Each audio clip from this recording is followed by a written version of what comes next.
El drac del Parc Güell l'han fet malbé en un acte vandàlic. Aquest matí ens hem despertat sabent que el morro del drac l'havien agredit. Ara, a última hora, hem sabut també de la detenció d'una segona persona relacionada amb aquest acte vandàlic. De quina manera aquests fets poden ser perseguits? Recordin, fa un any es va posar en marxa aquella ordenança per vetllar pel civisme, Toni Puntí.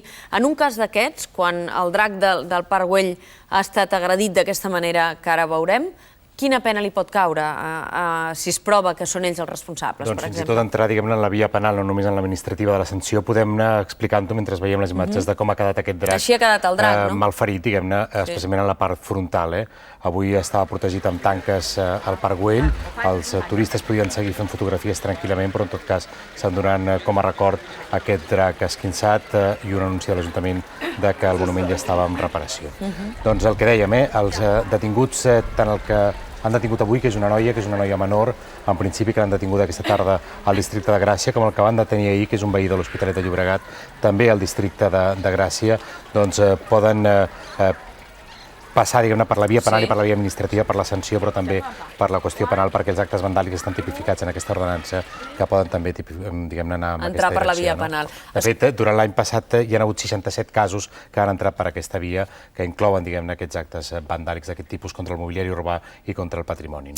I això coincideix amb un dia, precisament, que es presentava un documental. Aquesta era la raó per la qual avui abordàvem aquesta qüestió, un documental que explica els arguments que estan en contra d'aquella ordenança de civisme que es va posar en marxa fa un any, no? Sí, el que vam fer, el que hem volgut fer avui prèviament en aquest documental, que era a 2:45 de la tarda, hem dit, home, per què no passem primer per l'Ajuntament a fer balanç també, diguem-ne, de les dades oficials, de què diu l'Ajuntament en relació a l'aplicació d'aquesta ordenança. Hem parlat amb Assumpta Escarp, que és regidora de l'Ajuntament, ella va ser una mica la que va posar en marxa al costat de Joan Clos i després de Jordi Hereu, el que defensava, diguem-ne, amb molta vehemència, va presidir aquella audiència pública molt polèmica. Es va criticar que no hi havia anat Joan Clos. Exactament, de 75 persones en contra i només 2 intervencions que es van fer a favor d'aquella ordenança, i avui hem volgut parlar de com es veu des de l'Ajuntament aquest any d'aplicació d'aquesta ordenança. Escoltem primer Assumpta Escarp i després veiem el documental crític.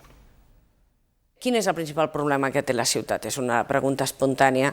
Clar, cada vegada som menys la gent que posa la manca de civisme o els problemes relacionats amb el civisme i la convivència com un dels problemes fonamentals. Per tant, estem a un 3,6 de gent que fa referència en aquest moment a aquest problema.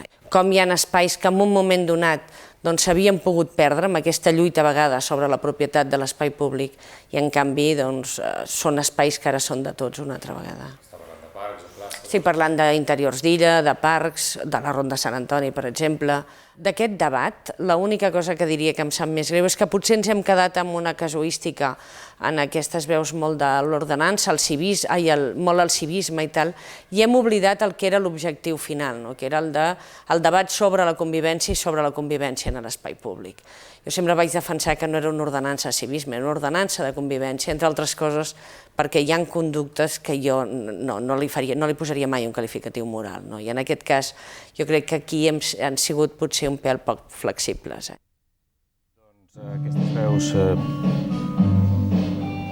Doncs aquestes veus poc flexibles que denunciava Assumpta Escarp s'han trobat avui, moltes d'elles, en aquest acte a l'Ateneu La Torna del barri de Gràcia de Barcelona per estrenar aquest documental de Jordi Oriola. Ell no és ben bé un realitzador de televisió, de cinema, sinó és un activista, diguem-ne, una persona molt coneguda en aquests moviments socials que va començar gravant una manifestació de prostitutes i va, diguem-ne, seguir el fil de tota la lluita contra aquesta ordenança de civisme. Aquest que veiem en les imatges de Jordi Oriola, que consideren que exerceix un excessiu control social sobre la ciutadania. S'ha projectat aquest documental, es tornarà a fer també la setmana que ve i pel que sembla és un documental que anirà girant per diferents entitats de caire social, cívic, durant les pròximes setmanes. Ara en podem veure en fragment, hem fet una selecció de les intervencions que hi ha també a dins del documental, hem vist també representants d'Iniciativa per Catalunya. Era Dolors Camats, no? Dolors Camats, hem vist també Ricard Gomà, però diguem, ha entrat un moment i ha marxat el regidor d'Iniciativa de l'Ajuntament. Recordem que Iniciativa va votar en contra d'aquesta ordenança de civisme, que va ser una de les causes d'una mica de frec a frec entre Quim Maiol. D'aquesta escletxa de... Veiem el documental.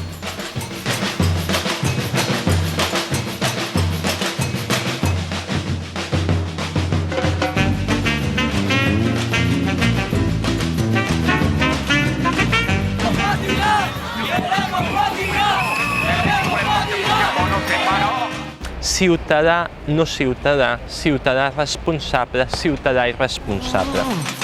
Y que el verbo avanzar se conjura en plural. Hacia adelante, que vamos hacia adelante, hacia adelante, unidos hacia adelante. Perquè el problema real d'aquesta ciutat és que ens estan venent la ciutat als hotels, a l'especulació, de l'oci, del turisme, etc. Aquest és el problema real, no l'altre. I això, com si fossin criatures, ens ho volen amagar, fent-nos a discutir el sexe dels àngels de si la puta pot o no pot follar al carrer Quintana o al carrer Osca.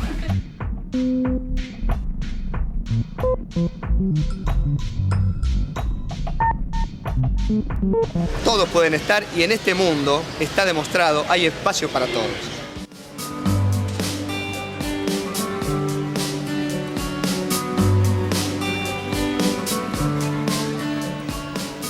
A la mateixa línia demà comença un nou cicle amb altres escenaris que es diu Repensar Barcelona, recuperar la ciutat. Comença l'historiador Bernat Muniesa amb una conferència que es diu Control social, l'altra cara d'un ajuntament progre. Per tant, també qüestionant aquesta ciutat oficial en aquests temps en què els moviments socials també saben que són temps calents o importants pel clima